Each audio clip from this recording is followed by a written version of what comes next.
காசியாத்துன் ஆரியாத்துன் முமீலாத்துன் மாயிலாத்துன் ரூஸஹுன்ன காஸ்லிமத்தில் புக்தில் மாயிலா.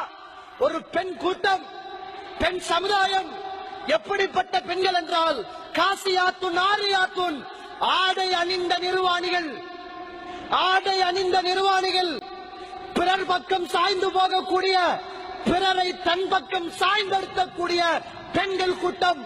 அவர்களுடைய அடையாளம் என்ன தெரியுமா? அந்த பெண்களுடைய அடையாளம் என்ன தெரியுமா? ஒட்டகத்துடைய திமில்கள் இருப்பதை போல அவர்களுடைய முடிகள் அப்படியே உயர்த்தி கட்டப்பட்டிருக்கும். அப்படிப்பட்ட பெண்கள் நரகவாதிகள் என்று ரசூலுல்லாஹி ஸல்லல்லாஹு அலைஹி வஸல்லம் சொன்னார்கள். அருமைக்குரிய இஸ்லாமிய தாய்மார்களே, சகோதரிகளே, அந்த காலமோ இந்த காலம் என்று யோசிக்க தோன்றுகிறது. இந்த ஹதீஸை இப்படியும் சொல்லலாம். ஆடை அணிந்த நிர்வாணிகள் என்றார்கள் அல்லாஹ்வுடைய தூதர். இன்றைக்கு அபாயா உடுத்த நிர்வாணிகள் போலதான் நிறைய பெண்கள் இருக்கிறார்கள். அல்லாஹ் அக்பர். நிறைய தாய்மார்கள் இஸ்லாம் ஆடையை எதற்கு சொல்கிறது? எதற்காக வேண்டி இஸ்லாம் இன்றைக்கு ஆடையை பெண்களுக்கு கொடுத்தது? முகத்தையும் மணிக்கட்டையும் தவிர ஒரு பெண் எவைகளை எல்லாம் மறைக்க வேண்டும் என்று ஏன் சொன்னது? உன் அழகை யாருக்கும் காட்டக்கூடாது, உன்னுடைய அழகை யாருக்கும் நீ காட்டிவிடக் கூடாது, உன் கணவனுக்கு மட்டும்தான் உன்னுடைய அழகு சொந்தம். அதுதான் இஸ்லாம் அந்த ஆடைக்கு கொடுத்த கண்ணியம். இன்றைய பெண்களுடைய ஆடை எப்படின்னா, நம்ம ஆடை உடுத்து போறதே மற்றவங்க நம்மளை பார்க்கணும் என்றதுக்குதான். ஆடை என்பது இஸ்லாத்திலே உள்ளது. யாரும் நம்மளை பார்க்க கூடாது, நம்முடைய அழகு வழியிலே தெரியக்கூடாது. இதுக்குத்தான் இஸ்லாமிய ஆடை.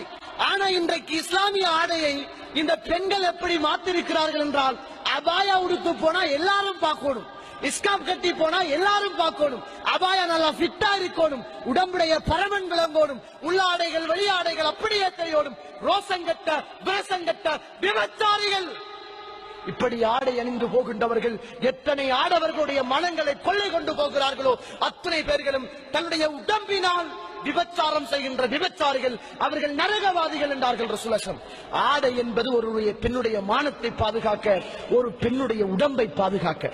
இன்றைக்கு ஆடையே பாலியலை தூண்டுகின்ற, விபச்சாரத்தை தூண்டுகின்ற, ஆசை வராத ஆடவனையும் ஆசை வரச் செய்கின்ற ஒரு மிக மோசமான அபாயாக்கள். இன்றைக்கு எல்லாரும் ஸ்காப் கட்டுற எப்படி, ஷால் சுத்துற எப்படி? அல்லாஹ் அக்பர். நிறைய பேர் மன்னிச்சு கொள்ளணும், முக மூடுற கூடாதுன்னு நான் சொல்ல வரல.